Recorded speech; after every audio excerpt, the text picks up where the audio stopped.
Welcome, everyone, and thank you very much for joining us today. I'm House Democratic Leader Tim Greimel. I'm joined by House Democratic Floor Leader David Rutledge, by House Democratic Caucus Chair Sarah Roberts, and by Senators Jim Ananich and Glenn Anderson. Tomorrow, Governor Snyder is going to give his State of the State address.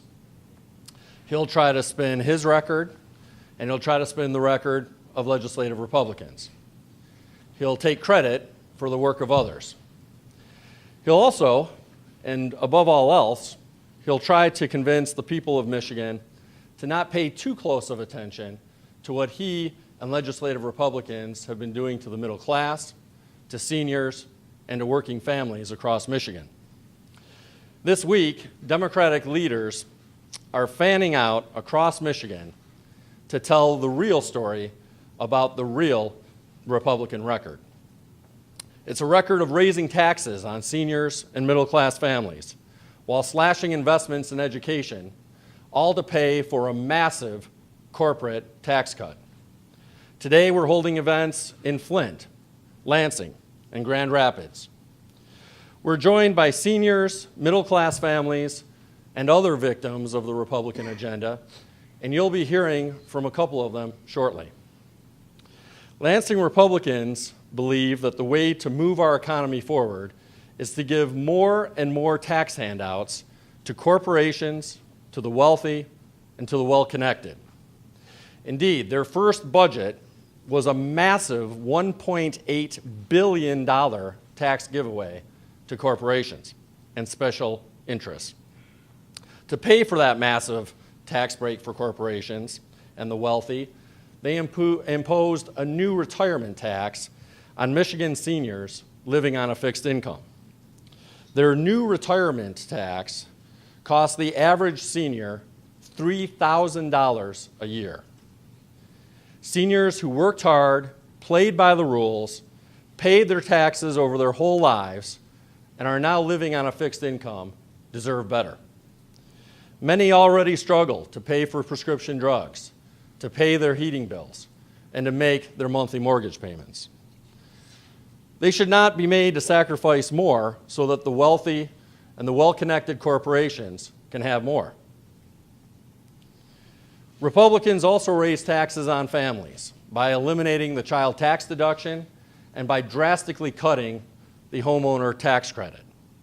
As a result, the average Michigan family has seen their tax bill go up by $700 a year.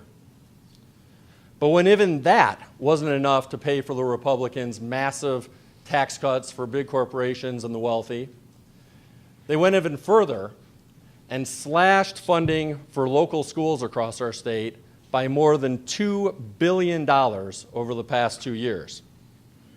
Raising taxes on middle-class families, slashing funding for local schools, and hitting seniors living on a fixed income simply to pay for more and more tax cuts for the wealthy, well-connected, and big corporations is not the Michigan way.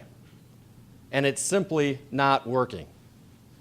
Because of the Republicans' disappointing agenda and their failure to invest in Michigan's most valuable and strong asset, its people, our state's unemployment rate is now the third highest in the country. It's clear that Republicans are not on the side of everyday people.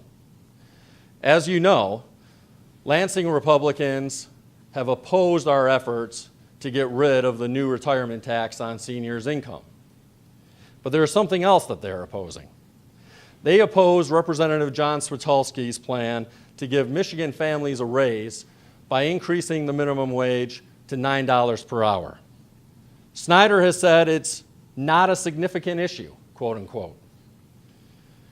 All of this while he was giving huge 80 to 90% raises to his Wall Street investment officials at the Treasury Department, all at taxpayer expense. Those employees now make well over $300,000 a year. But Governor Snyder and legislative Republicans cannot be troubled to support a raise to $9 an hour for hardworking Michigan workers.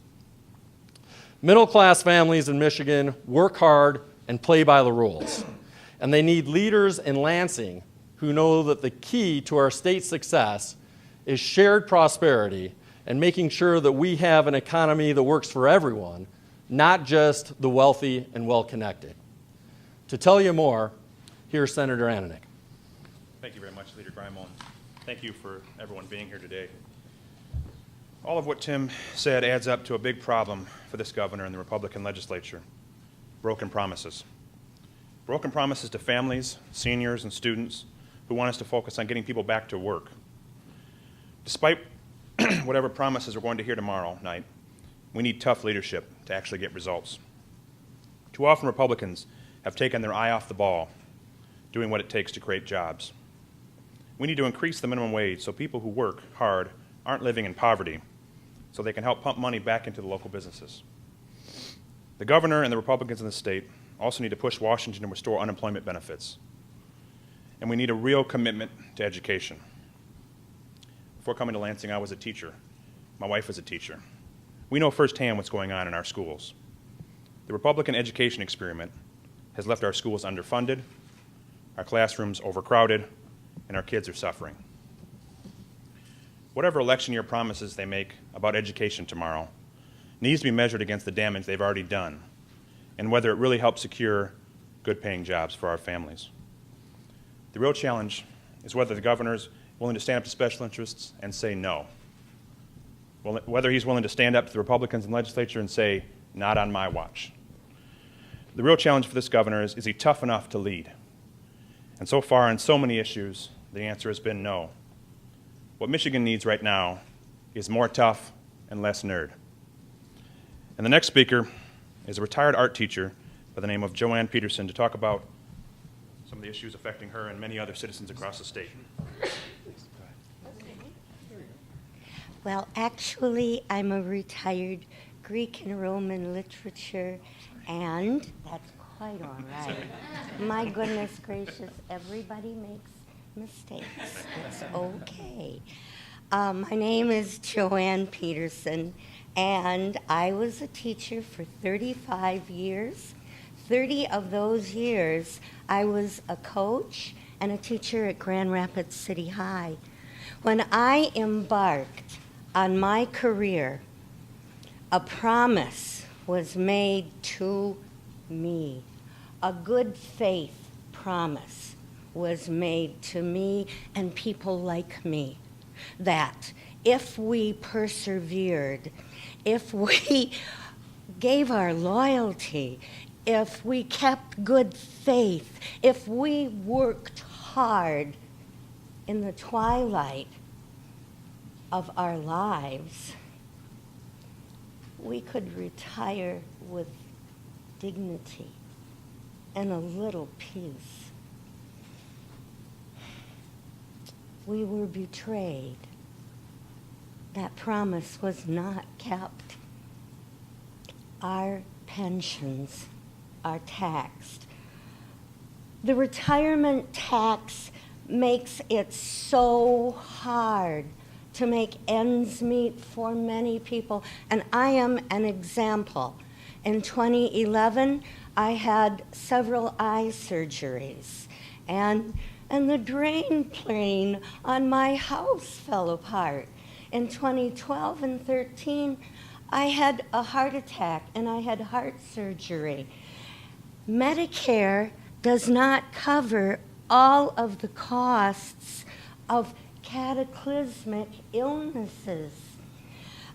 When we had our horrible polar vortex, my pipes froze and the wiring in my house was damaged. Every penny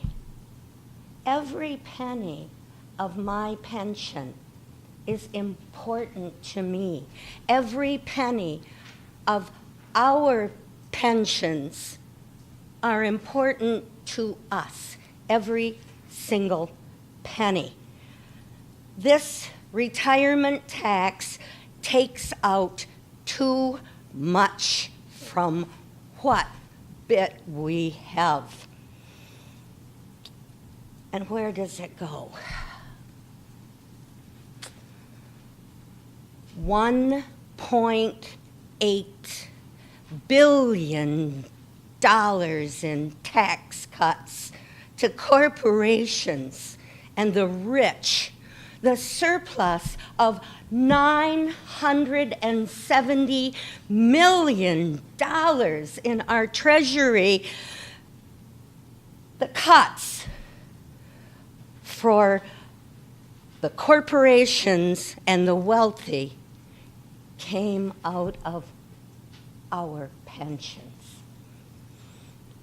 That part of that surplus that's in the treasury right now came out of the taxes on our pensions. The good faith, the promise of a dignified and peaceful retirement has been broken. I advocated for my students when I taught. You better believe I did. But now, who advocates for me? Who advocates for people like me, old? Some of us are ill. Some of us are just tired. Who advocates for us? Not Rick Snyder and the Republicans in the state Senate and the House. Who should have advocated for us? That promise in the Constitution of this state was broken. The good faith with us was broken.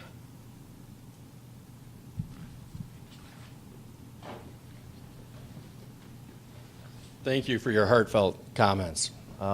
We're also touched to have with us today someone who has been affected by another important issue in our state, and that is the fact that our state's minimum wage has been flat for many years now, despite the fact that the cost of living continues to go up. And his name is D'Angelo Nix. D'Angelo? Good afternoon, everyone. I just wanted to take my time out to say thank you for hearing my story. My name is D'Angelo Nix. I'm 22 years of age. I'm from Detroit. I work at Burger King. I make minimum wage. Making minimum wage is kind of hard because I have to take care of my nephew and my younger sister. Me having to pay bills and transportation to or from work, finding someone to watch them, it's hard making minimum wage. And I know that I'm not the CEO of the company or any top rank, but I help generate the revenue into the company. I could go to work every day, work very hard. And I feel like I'm not asking to be overpaid, I'm just asking to be paid enough to take care of my family. I'm a law-abiding citizen. I do everything right. I'm just trying to support my family, and making $740 is not enough. Thank you. Thank you very much, D'Angelo. Thank you both for joining us today. We really appreciate your courage to be here and speak out.